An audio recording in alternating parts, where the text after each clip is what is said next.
어, 여러분들은 기억력들이 좋으십니까? 이렇게 기억하는 거에 탁월한 능력을 갖고 계십니까? 기억력이 좋다는 것은 어떨 때는 참 좋게 다가올 때도 있지만 너무 또 좋으면 어떨 때는 이렇게 힘들게 다가올 때도 있는 것 같아요. 사실은 사람을 향해서 망각의 동물이라고 이야기를 합니다. 그런데 사실 이렇게 보면은 정말 정작 잊어야 할 것들은 잊어버리지 않고 또 반대로 기억해야 하는 것은 기억하지 못하는 것이 좀 우리의 모습인 것 같아요. 여러분들, 우리 성도님들은 어떤 스타일이십니까? 기억할 것을 잘 기억하시는 스타일이십니까? 아니면은 기억하지 말아야 될 거는 기억 잘하고 또 잊어버려야 될 것, 반대로 기억해야 될 건 잘 잊어버리는 스타일이십니까? 기억을 한다는 거는 인간의 인간됨의 중요한 이 특질이다, 이런 생각을 해봐요. 특징이다.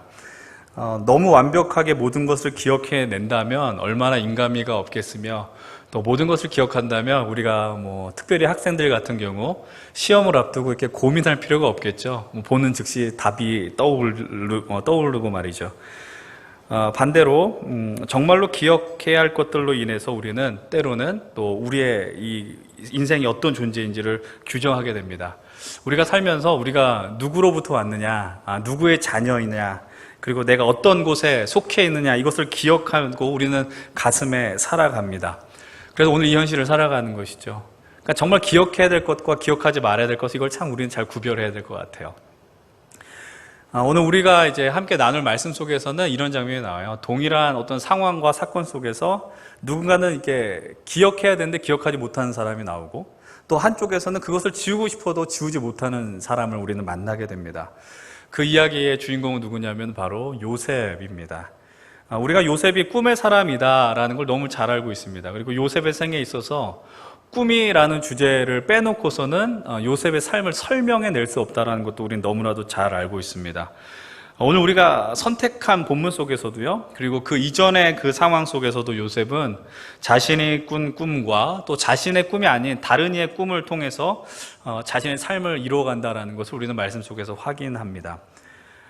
그런데 제가 이렇게 말씀을 드렸었어요. 동일한 사건을 두고 한 사람은 기억해야 했지만 한 사람은 또 잊고 싶어도 잊을 수 없는 사람이다라고 말씀을 드렸는데, 그렇다면 요셉은 어떤 축에 속하는 사람이냐? 우선 요셉은 상황을 잊고 싶어도 잊을 수 없는 사람이다라는 것을 기억하셔야 됩니다. 무엇을 잊을 수 없는 것일까요? 이 이야기를 우리가 이해하기 위해서는 창세기 40장의 상황을 우리가 떠올리셔야 됩니다. 우리가 지난주 39장까지 한번 보셨을 텐데 39장에서 나오는 주요 내용은 이것입니다. 요셉이 그 보디발 장군의 아내로부터 모함을 받아서 궁중 감옥에 갇히게 됩니다. 요셉의 입장에서는 엄청나게 억울한 상황이지만, 그러나 또 우리는 이 가운데서도 은혜의 순간을 확인할 수 있어야 합니다. 우리가 놓치는 것이 있는데, 사실 요셉이 저지른 죄는요, 이게 감옥에 갇히는 게 아니라 당장 처형되어야 죄는 죄라는 것을 기억하셔야 돼요. 근데 요셉은 어떻게 됐습니까? 죽지 않았어요. 그리고 요셉은 어떤 감옥이라고 설명하고 있습니까? 왕의 죄수가 갇혀있는 감옥에 들어가 있다라고 성경은 설명하고 있습니다. 이 말의 의미는 뭐냐면, 하나님께서 보디발의 그 상태, 보디발을 통해서 하나님이 베풀어 주신 은혜가 있다라는 겁니다. 예전에 기독교 방송이 아니라 이 카톨릭 계열의 방송 속에서 한 영화가 이렇게 방영이 됐었는데 요셉의 이야기를 묘사를 했습니다. 그때 이 본문의 상황을 어떻게 묘사하냐면은, 보디발의 아내가 이제 자신의 남편 보디발을 이렇게 막 붙들면서 얘기를 하는 거예요. 막 얼마나 이렇게 소리치면서 했겠어요. 당신이 좀 요셉이 나를 겁탈하려고 했습니다. 막 이렇게 항변합니다. 근데 그때 보디발이 요셉을 이제 내보낸 다음에 이제 자신의 아내한테 이렇게 말하는 것입니다. 네가 유혹했지, 이랬다는 거야. 여러분, 이 장면은 너무나도 명백하고 지나친 상상력의 산물이긴 합니다. 그렇지만 오랜 시간 동안 보디발의 그 가정 총무로 일하는 요셉의 모습을 보면서 보디발이 본 게 있겠죠. 요셉의 신실함과 또 요셉의 어떤 가치, 그러니까 그를 지금 죽여서는 안 된다라는 마음을 보디발이 갖게 되었다라는 것을 우리는 유추해낼 수 있습니다. 그리고 요셉은 그 감옥 속에서 어떤 역할을 합니까? 감옥 규모가 작지 않았을 거예요. 그런데 그 감옥에 있는 살림을 맡게 되는 영광이라고 해야 될까요? 그런 엄청난 일을 맡게 됩니다. 그리고 그 감옥에 있는 요셉의 상황을 성경의 저자는 이렇게 표현합니다. 창세기 39장 23절 제가 읽겠습니다. 간수장은 그의 손에 맡긴 것을 무엇이든지 살펴보지 아니하였으니 이는 여호와께서 요셉과 함께 하심이라. 여호와께서 그를 범사에 형통하게 하셨음이라 라고 이야기합니다. 사실 감옥에 있는 거랑 형통함은 이게 어울리지는 않는 단어입니다. 그런데 분명하게 성경은 이야기합니다. 감옥 속에서도 요셉은 형통했다라는 것이죠. 참 이해하기 어려운 주님의 마음인 것 같아요. 우리가 이 마음을 잘 보셔야지 요셉의 생애를 잘 풀어낼 수 있습니다. 이제 이후의 상황 그리고 이 형통함 속에서 요셉이 어떤 걸 경험하는지 함께 보면 좋겠습니다. 우리가 이제부터는 좀 말씀을 같이 읽어보면 좋겠어요. 40장 1절입니다. 40장 1절의 말씀 함께 읽어보겠습니다. 시작. 그 후에 애굽 왕의 술 맡은 자와 떡 굽는 자가 그들의 주인 애굽 왕에게 범죄한지라. 요셉이 있었던 그 궁중 감옥에 2명의 죄수가 들어옵니다. 근데 그 죄수가 어떤 죄수라고 이야기를 합니까? 왕의 술을 맡았던 관원장이고 그리고 떡을 굽는 자라고 설명해 주고 있습니다. 근데 우리는 알고 있는 것처럼 왕의 음식을 만드는 자들은 단순히 음식을 이렇게 제작하는 수준의 역할을 하는 것이 아니라 왕의 근거리, 지근거리에서 왕을 보필하는 상당한 높은 지위에 있는 사람이다라는 걸 우리는 알고 있습니다. 근데 그 두 사람 공통적인 경험이 있어요. 그 감옥 속에서 꿈을 꾸게 됩니다. 근데 그 꿈으로 인해서 근심하게 됩니다. 여기서 꿈 때문에 한 번 꾼 꿈으로 인해서 많이 좀 어려움을 경험하시는 분들이 계십니까? 아니면 좀 기분이 좋은 꿈이어서 난 당장에 뭘 사야겠다, 그리고 긁어야겠다라는 마음을 가지신 분들이 계십니까? 근데 고대 문화 속에서는 꿈은 자신의 미래를 예측한다고 믿었어요. 그러니까는 본인이 제대로 좀 이해할 수 없는 꿈을 꾸고 해석할 수 없는 꿈을 꾸다 보니 불안감이 엄습해 오는 겁니다. 그 근심하는 모습을 요셉이 발견하게 됩니다. 그리고 그 꿈의 내용을 해석하게 되죠. 거두절미하고 결국 어떻게 내용이 펼쳐지게 됩니까? 술 맡은 관원장은 풀려나게 되고 떡 굽는 관원장은 형장의 이슬로 사라지는 비운을 맛보게 됩니다. 근데 이 40장을 보게 되면 아주 요셉의 청직하고 솔직한 마음을 우리는 발견할 수 있어요. 그러니까 요셉의 마음을 선명하게 대변해주는 장면이 있는데 40장 14절과 15절입니다. 함께 좀 읽어봅니다. 14절 15절이요. 시작. 당신이 잘 되시거든 나를 생각하고 내게 은혜를 베풀어서 내 사정을 바로에게 아뢰어 이 집에서 나를 건져주소서. 나는 히브리 땅에서 끌려온 자요 여기서도 옥에 갇힐 일은 행하지 아니하였나이다. 요셉이 술 맡은 관원장을 향하여 던지는 이야기예요. 이 사람은 요셉의 꿈 해석대로라면 어떻게 된 사람입니까? 이제 조만간에 감옥에서 나갈 사람입니다. 자유의 몸이 되는 거예요. 그 사실을 인지한 요셉이 술 맡은 관원장에게 말하는 겁니다. 당신이 잘 되시거든 풀려나시거든 나를 생각해 주십시오. 오늘 서두에 나눴었던 표현대로 한다면 나가시면 저를 기억해 주십시오 라고 이야기하는 거예요. 그리고 나를 건져주세요. 이 감옥에서 건져주십시오 라고 요청하는 겁니다. 근데 이 15절에서 어떻게 말합니까? 나는 히브리 땅에서 끌려왔고 그 다음에 어떤 표현이에요? 나는 옥에 갇힐 일은 행하지 않았습니다. 이 말의 의미가 뭐예요? 뉘앙스가 뭐예요? 나는 지금 고난 가운데 있습니다. 근데 나는 잘 감당했는데 하나님께서 형통하게 해주셔가지고 당신을 만나게 했네요. 그래서 당신의 꿈을 내가 해석했으니 꿈 풀어주시면 나를 기억해 주셔도 꺼내 주십시오 라는 의미보다는 더 깊은 말은 이거예요. 나는 지금 억울하게 있어요. 난 내가 왜 여기 있는지 모르겠습니다. 나에게 있어서 십수년의 이 시간들은 지옥 같았습니다. 요셉의 마음은 지금 이런 마음으로 있다라는 겁니다. 이제 앞으로 3주 동안 더 요셉의 이야기를 살펴볼 겁니다. 여러분들에게 근데 당부하고 싶은 말씀이 있는데 여러분들 요셉을 어떤 인물로 인식하고 계십니까? 요셉에 대해서. 창세기에 등장하는 주요 인물, 성경 전체를 볼 때에 수많은 사람들이 등장하는데 정말 말 그대로 성과 속의 이 균형을 경험하고 또 탁월한 삶을 살아가는 대표적인 사람이 바로 요셉입니다. 단연코 닮고 싶은 신앙의 인물은 누구십니까? 요셉이라고 이야기하고 과거에 뭐 좀 오래 전의 이야기이긴 하지만 요셉의 삶을 보면서 뭐 10대에 뭐 꿈을 꾸고 20대에 준비하고 30대에 일을 성취하라 뭐 이런 책 제목이 나올 정도로 요셉은 왠지 모르게 이 크리스천들에게 또 젊은 청년들에게만 도전되는 인물로 묘사되었습니다. 왜 그런가 쉽게 생각해 보면 쉽지 않은 인생 속에서 고난 속에서 만 30의 나이에 제일 막강했었던 애굽의 총리가 되었습니다. 오늘 우리로 표현하면은 성공한 사람이잖아요. 출세한 사람이죠. 그리고 그의 제일 많이 나오는 묘사되는 표현은 하나님과 함께함으로 형통했다라는 겁니다. 형통의 대명사이죠. 그래서 우리는 요셉을 보면은 요셉은 정말 완전한 닮고 싶은 모델이라고 인식을 합니다. 요셉을 그렇게 보는 게 잘못된 것이냐? 그런 의미가 아닙니다. 틀린 것이 아니죠. 사실 요셉 앞에 나오는 창세기 만 수많은 인물들, 특별히 족장이라고 이야기하는 아브라함과 뭐 요셉의 아버지 야곱까지 볼 때 요셉은 좀 범접하기 어려운 인물로 우리들에게 인식이 됩니다. 그래서 우리는 요셉을 볼 때 우리와는 다른, 야곱을 볼 때는 야곱은 좀 따라갈 만한 사람인데 요셉은 몇 차원 위에 있는 사람으로 우리는 많이 생각하게 마련입니다. 그래서 저는 이제 우리가 앞으로 이 요셉을 보면서 좀 그런 마음들을 조금씩 내려놓을 수 있으면 좋겠어요.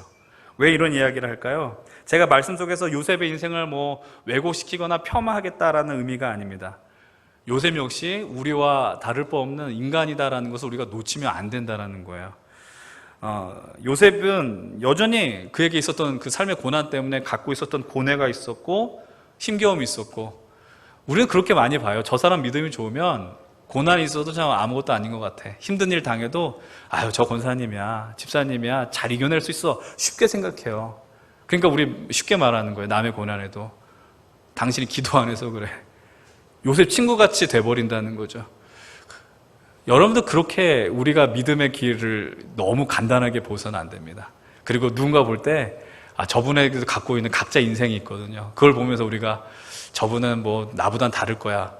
우리는 다 각자의 고난과 어려움이 있다는 것을 놓치서는 안 된다라는 겁니다. 요셉이기 때문에 억울해도 잘 견디고 모함을 당해도 하나님이 함께함을 아니까 너끈하게 이기고, 그게 아니라는 것이죠. 이 말을 기억하면서 오늘 본문과 앞으로 나눌 요셉의 삶을 함께 나누면 좋겠어요. 요셉이 술 맡은 관원장에게 어떤 심정으로 이야기했을까요? 우선 요셉은 현실에 되게 충실한 사람이었어요. 오늘을 열심히 살아간 사람이었어요. 근데 괴로운 건 괴로운 거죠. 전 이거는 놓치지 않았으면 좋겠어요. 힘든 건 힘든 거예요. 괴로운 건 괴로운 거예요. 그런데 그에게 기회가 주어졌습니다. 술 맡은 관원장, 애굽의 최고 권력자 곁에서 일했던 사람이 이제 복직하게 되는 것이죠. 그 말의 의미는 그 사람이 최고 권력자 옆으로 돌아간다라는 것이고, 그렇다면 요셉이 그 사실을 놓쳤을 리가 없어요. 그래서 자신의 깊은 곳에 잠재되었던 누구에게도 쉽게 꺼낼 수 없는 이야기를 지금 술 맡은 관원장에게 꺼내게 된 것입니다.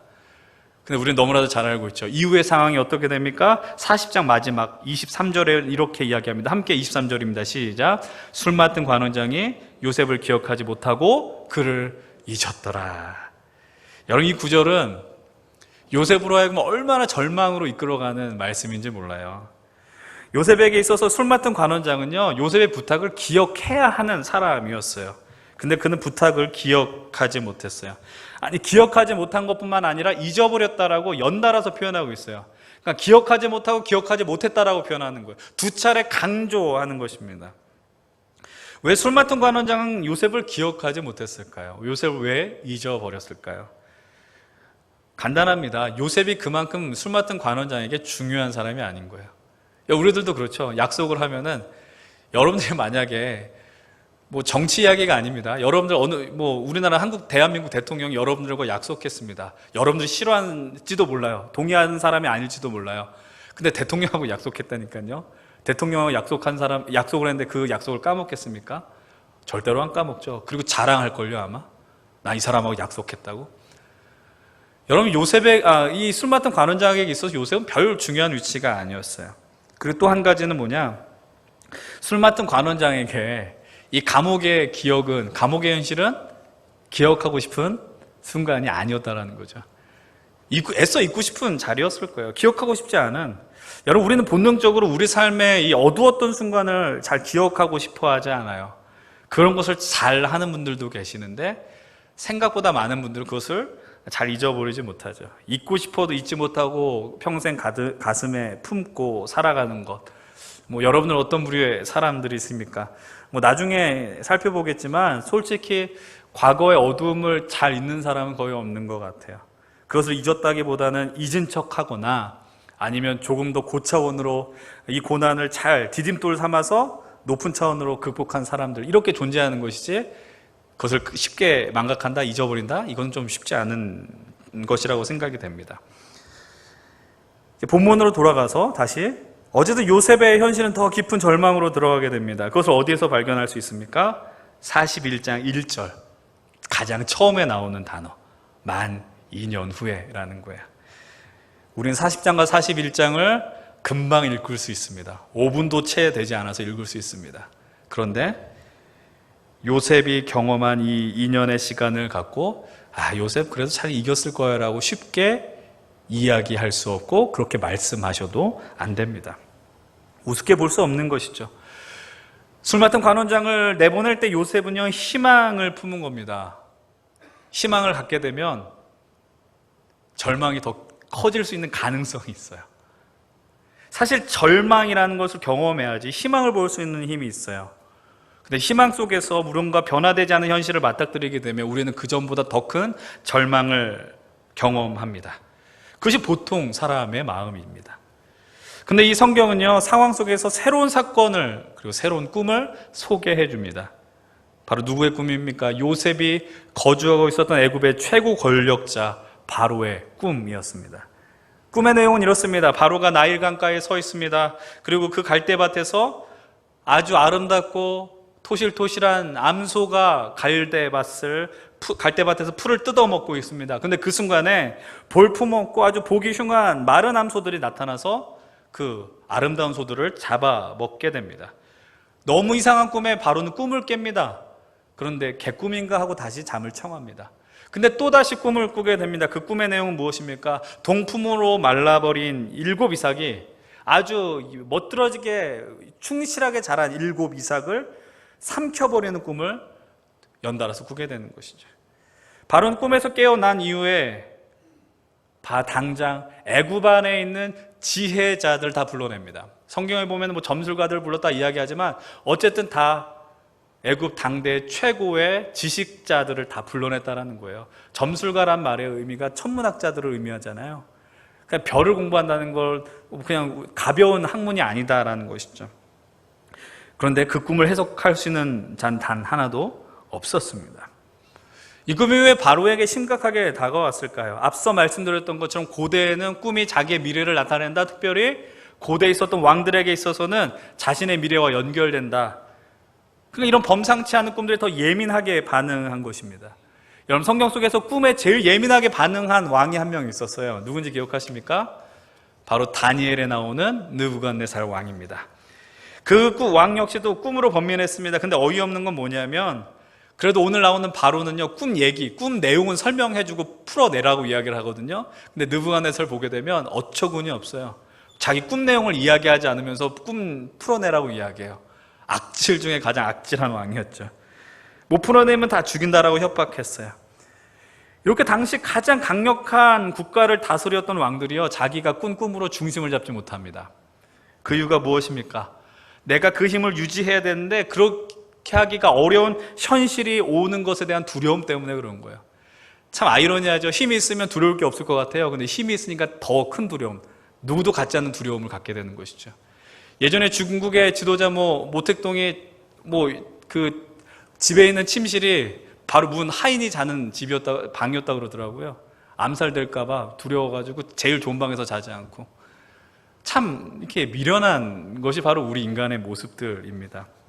이것이 인간의 나약한 모습이고 또 남의 얘기가 아니라 우리의 모습이죠. 여러분들도 마찬가지일 거예요. 여러분들 집에 그럴 리는 없지만 금괴가 하나 있다. 예를 들면 금괴가 있으면 왠지 모르게 누군가 목사님 신방하겠습니다 그랬는데 오시면 안 된다고 막 이럴 거예요. 아마 여러분들. 저는 찾아낼 거고요. 네.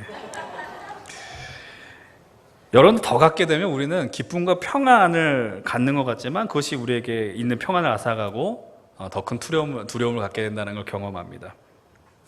그리고 두 번째로 바로 왕이 더 예민하게 반응한 이유가 있어요. 여러분, 꿈의 그 현장이 어디였어요?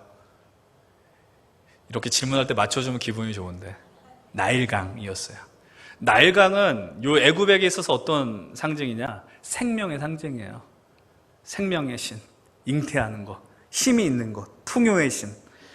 출애굽기에 등장한 10가지 재앙 중에서 하나님이 어디서 제일 먼저 승부를 끝내십니까? 나일강, 피로 바꾸는 그 기적을 베푸시죠. 하나님이 그렇게 세다라는 걸 보여주시는 거예요. 애굽 사람들에게 나일강은요, 그만큼 중요하고 신성한 곳입니다. 근데 거기서 아름다운 소가 보기 흉한 파리한 소에게 잡혀먹고 이만큼 불길한 꿈이 어디 있느냐라는 거예요. 근데 이 위기 상황 속에서 그 상황을 반전시키는 카드가 이제 나옵니다. 본문 9절입니다. 함께 9절 읽습니다. 시작. 술 맡은 관원장이 바로에게 말하여 이르되 내가 오늘 내 죄를 기억하나이다. 만 2년의 시간 동안 아무것도 기억하지 않았었던 그가, 아무 말도 하지 않았었던 술 맡은 관원장이 바로의 꿈 앞에서 이제 2년 전의 상황을 기억해냅니다. 그리고 자신이 감옥 속에서 겪었었던 기이한 일을 바로에게 보고하기 시작합니다. 그리고 그 이야기를 듣고 바로는 요셉을 부르죠. 상황이 급변하는 거예요. 말 그대로 급변하는 것입니다. 요셉이 감옥에서 나옵니다. 그 죄수의 차림으로는 왕 앞에 설 수 없으니까는 이제 옷 바꿔 입고 이제 면도도 말끔하게 하고 꽃단장을 하는 것이죠. 이 상황을 한번 상상해 보세요. 요셉의 입장에 한번 대보세요. 여러분, 요셉이 그 감옥 속에서 관원장이 빨리 상황을 기억했으면 좋겠다 이 마음 가졌을 거예요. 근데 만 2년이 지났으면 제가 볼 때는 거의 포기했었을 거예요. 이술 맡은 관원장 다 잊어버렸을 것이다. 바람은 옅어지는 거예요. 그런데 갑자기 어느 날 찾아와가지고 감옥에서 나오라고 막 재촉합니다. 급하게 나오라고 이야기를 해요. 그럼 어떤 마음이었을까요? 기쁜 마음이었을까요? 두려운 마음이었을까요? 전 두려운 마음이 더 컸다고 생각해요. 갑자기 나와서 너 오늘 사형 이렇게 될 수도 있는 건 아니겠습니까? 너무 상황도 정신도 없어서 아마 왜 내가 면도를 해야 되고 왜 옷을 갈아입는지 그 누구도 설명해 주지 않았을 겁니다. 이 상황이 더 두려운 것이죠. 근데 지금 그는 어디 앞에 서 있습니까? 이제 바로 왕 앞에 서 있게 됩니다. 이런 모습을 볼 때 많은 믿음의 사람들이 이렇게 표현합니다. 그리고 믿음의 고백을 하죠. 하나님의 때와 내가 생각하는 때는 다르다라는 것입니다. 분명한 이야기입니다. 하나님께서는요, 우리가 원하고 계획했던 순간에 그걸 다 이루어 주셨던 적은 거의 없는 것 같아요. 근데 돌아보면 하나님께서 우리를 인도하시고 조성해 주셨고 책임져 주셨다는 것을 우리는 깨닫고 고백하게 됩니다. 그래서 우리는 지나고 나서 하나님께서 하나님의 때에 행하셨습니다 라고 담대히 고백하죠. 사실 우리가 냉정하게 말하면, 솔직하게 말하면 멀리 내다보는 사람들은 아니잖아요. 멀리 못 내다보니까 어떻게 됩니까? 오늘이 힘들어요. 오늘이 힘들어. 설교가 처음 힘든 이유는 뭔지 아세요, 여러분들이? 언제 끝날지 모르기 때문에 힘든 거야. 그게 우리의 삶인 거죠. 하나님의 때가 언제일까? 우리 질문합니다. 근데 그것을 어떻게 알겠어요? 솔직히 알 수 없어요. 어떤 순간이다, 하나님의 때는 이런 순간이다 라고 말하는 분들이 있다면 죄송스러운 표현이지만 그렇게 말하는 분들은 거의 100% 거의 사기꾼이라고 봐도 무방합니다. 그걸 어떻게 알겠어요? 알 수 없어요. 우리는 그때를 알지 못합니다. 근데 제가 하는 이야기를 잘 들으셔야 돼요. 알지 못하는데 우리는 그냥 오늘을 살아갈 뿐입니다. 요셉은 그것을 정말 잘 감당했어요. 요셉에게 놓여진 오늘을 요셉은요 살아냈습니다. 잘 살아냈고 잘 버텨냈고 그것이 요셉의 탁월한 강점이었습니다. 보디발의 집에서 노예로 살아냈습니다. 감옥에서 간수장에게 인정을 받고 죄수의 삶을 살아냈습니다. 그 삶을 살아내다 보니 오늘 바로 앞에 있는 오늘을 맛보게 되었습니다. 지금 바로는 급합니다. 그래서 요셉에게 자신의 용건을 바로 전합니다. 41장 15절 이렇게 이야기합니다. 15절 함께 봅니다. 바로가 요셉에게 이르되 내가 한 꿈을 꾸었으나 그것을 해석하는 자가 없더니 들은즉 너는 꿈을 들으면 능히 푼다 하더라. 이 말의 뉘앙스는 내가 너를 이렇게 전적으로 신뢰한다는 표현이 아니에요.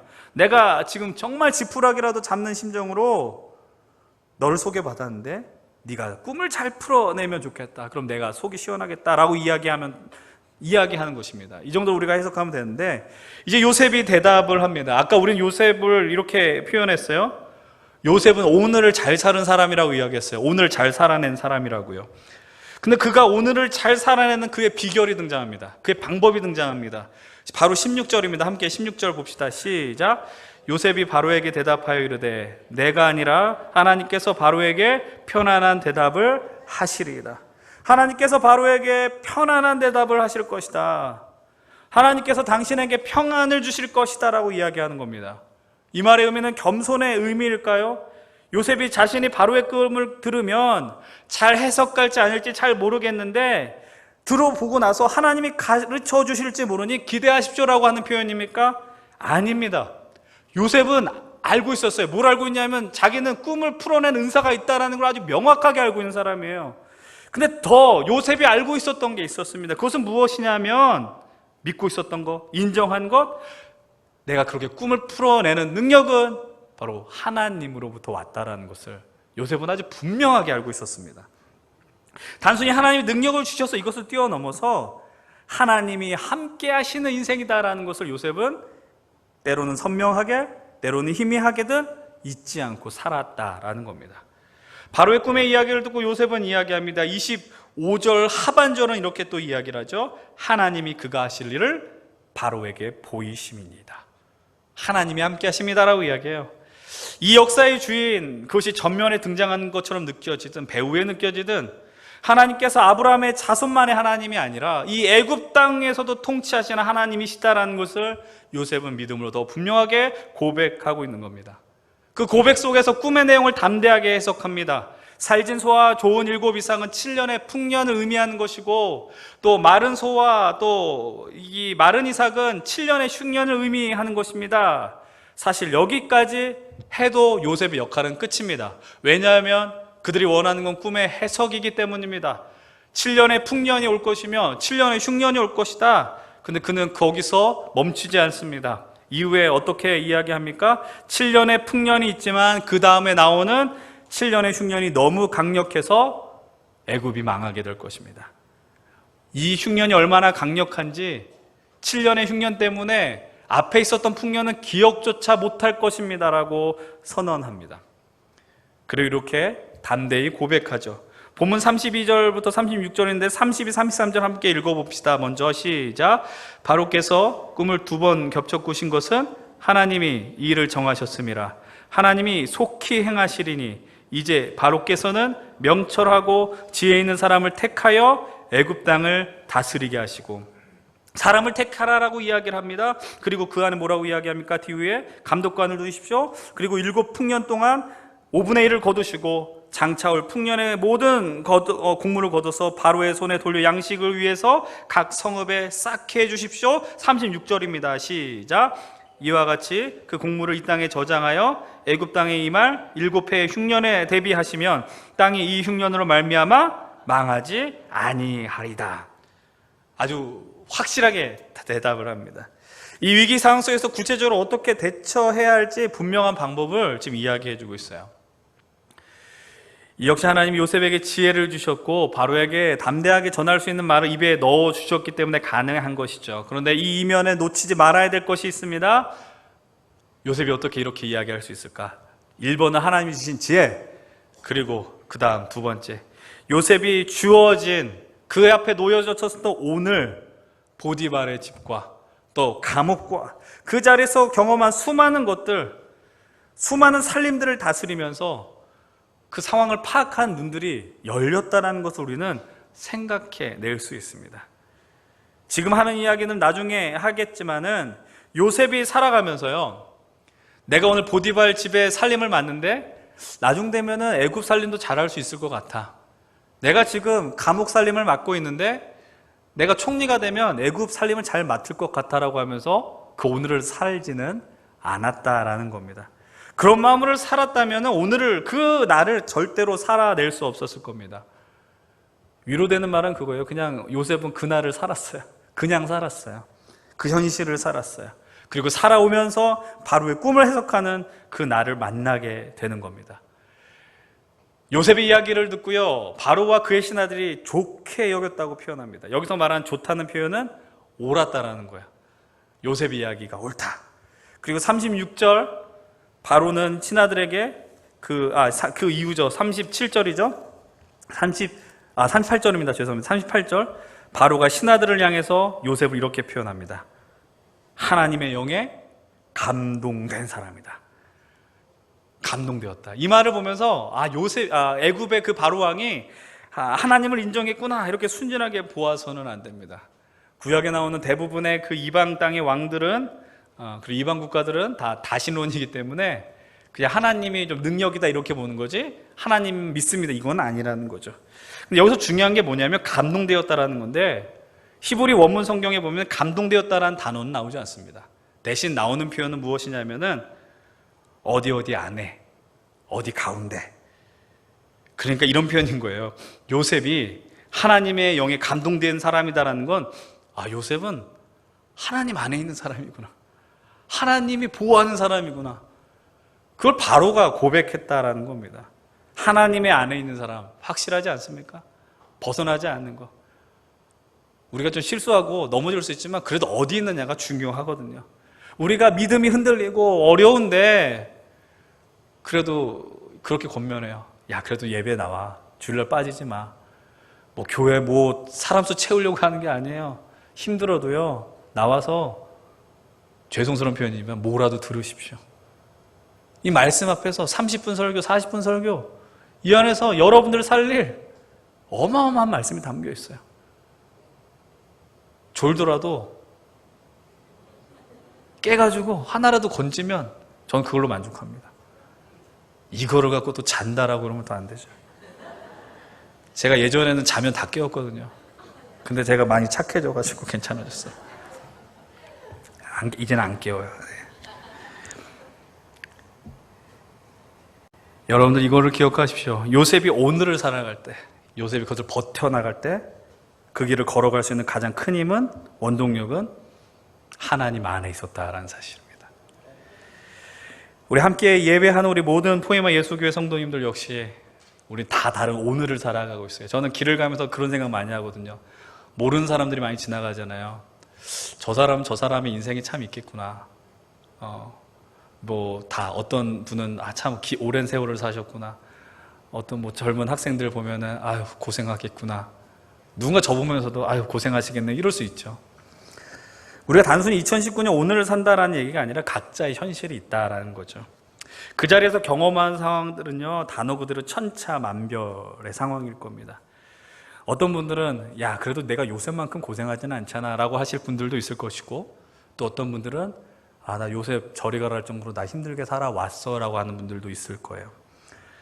지금 이 순간에 이 고난이 있더라도 하나님을 잘 의지하면 이길 수 있습니다 라고 말씀드리려는 게 아닙니다. 그래서 잘 이겨낼 수 있을까 없을까 저는 잘 모르겠어요. 제가 판단할 수 있는 영역이 아니에요. 아까 말씀드렸던 것처럼 하나님의 때는 분명히 있으니 그때를 잘 견디십시오. 또 쉽게 이야기할 수 없어요. 예전에는 이런 얘기 많이 했거든요. 신방하고 이러면서 그래도 힘내십시오. 좀만 버티면 잘 될 겁니다. 근데 잘 될 건지 아닌지 솔직히 몰라요. 저는 쉽게 말 던지기 어려운 현실이 된 것 같아요. 정말로. 그럼에도 이 자리에 함께 말씀 듣고 함께 이 믿음의 공동체 포에마 예수교회 안에서 믿음의 길을 가는 여러분들에게 나누고 싶은 것은 이것입니다. 어떻게든 오늘을 살아가라는 것입니다. 하나님이 허락하여 주신 이 인생을 살아가라는 것입니다. 정말 미안한 이야기지만 때로는 좀 잘 버텨내셨으면 좋겠어요. 오늘을 살아간다는 의미가 쉽게 이겨낼 수 있다는 의미가 아닙니다. 우리가 보면 누구는 정말 쉬운 길 가는 것 같고, 그래서 좀 화가 나잖아요. 나는 정말로 고생하는데 저 사람 왜 이렇게 편하게 갈까? 한탄할지도 모릅니다. 근데 분명한 건 여러분 각자에게 주어진 오늘을 그 누구도 대신 살아주지 않는다라는 거예요. 그런데 살아감에 있어서 우리가 기억해야 하는 것이 있습니다. 오늘을 살아갈 때 우리가 살아갈 수 있는 이유, 버틸 수 있는 정말 중요한 이유는 무엇입니까? 하나님 안에 있다라는 거죠. 하나님께 감동되어 살아가는 것. 더 분명하게 이야기하면 오늘 나의 위치를 놓치지 말아야 한다는 겁니다. 내가 어떤 존재인지, 내가 어디서 살아가야 하는 자인지. 우리는 계속해서 요셉의 삶을 보면서 요셉 참 힘들었지, 요셉도 힘들었는데 나 힘든 거 별거 아니다, 이런 이야기가 아니라 요셉의 삶 속에, 어려운 삶 속에 하나님이 하신 일은 무엇이냐, 하나님이 요셉 속에서 그 복잡한 감정 속에서 요셉의 인생 속에 어떻게 일하셨는가를 우리는 분명하게 바라보셔야 됩니다. 그 하나님의 마음을 분명히 표현해 주는 구절 32절입니다. 제가 읽겠습니다. 바로께서 꿈을 2번 겹쳐 꾸신 것은 하나님이 이 일을 정하셨음이라 하나님이 속히 행하시리니. 하나님이 이 일을 정하셨습니다라고 이야기합니다. 1차적인 의미는 당연히 하나님께서 이 7년의 풍년과 흉년을 행하실 것입니다라는 것이지만, 더 분명한 것은 하나님이 이 세상을 향한 당신의 뜻을 기억하십시오, 반드시 행하시겠다는 거예요. 하나님 어떤 일을 행하시는 거예요? 아브라함에게 주셨던 약속. 왜 우리가 창세기 말씀부터 열심히 보는지 아십니까? 하나님이 태초부터 우리에게 어떤 약속의 말씀을 주셨는지를 보기 위해서 이 창세기를 보는 겁니다. 그래서 창세기부터 요한계시록의 말씀까지 우리 포에마 예수교회를 향하여 주신, 여러분들의 인생을 향하여 주신, 이 민족과 인류를 향하여 주신 약속을 우리가 확인하는 겁니다. 우리는 기억하지 못하지만 하나님이 이 일을 정하셨기 때문에 하나님은 그 약속을 반드시 기억하시며 행하신다라는 것이죠. 하나님이 그래서 뜻을 정하시고 오늘도 일하시는 겁니다. 그래서 우리는 오늘을 살아내야 됩니다. 이 사실을 놓치지 마십시오. 하나님께서 하나님이 하신 약속을 반드시 기억하셔서, 그래서 오늘도 이 일을 정하시고 오늘도 구원의 은혜와 역사를 펼쳐가신다라는 그 사실을 다른 것 다 잊어버려도 잊지 마시고 돌아가셨으면 좋겠어요. 요즘 세상에서 들려오는 뉴스들이요, 별로 마음에 안 드는 것 같아요. 마음을 편안하게 해주지 않는 것 같아요. 근데 저는 믿습니다. 하나님께서 이 나라를 결코 잊지 않는다라는 사실입니다. 단순히 저기 섬나라는 기독교인이 적고 우리는 교회도 많으니까 하나님 우리를 더 사랑해라는 의미가 아니라요, 하나님께서 이 어려운 상황 속에서도 여전히 우리의 기도를 들으시고 우리로 하여금 오늘을 살게 하셨다라는 거예요. 우리는 이 역사 속에서 다시는 굴욕을 경험하지 않을 거예요. 하나님이 그렇게 하실 것이기 때문입니다. 이 예배를 마치고 문 밖으로 나가셔서, 제가 예전에도 자주 드린 말씀이죠, 멋지게 그 오늘을 살아가시면 좋겠어요. 남들보다 좀 어렵고 힘들더라도 그분 안에 있어서 좀 더 애쓰시고, 그래서 여러분들 예배 자리를 놓치지 마십시오. 이 예배 자리를 귀하게 여기시고, 그래서 우리가 어떻게 살아가야 될지 확인하면서 이 길을 걸어 나가셨으면 좋겠어요. 결국 그래서 우리가 승리한다는 것을요, 증명합시다. 증명하시고 돌아오셔서 간증하시고 격려하시고, 그래서 더 멋진 승리를 나누는 우리 귀한 포에마 예수교회와 우리 성도님들 되시기를 주의 이름을 간절히 축원을 드립니다.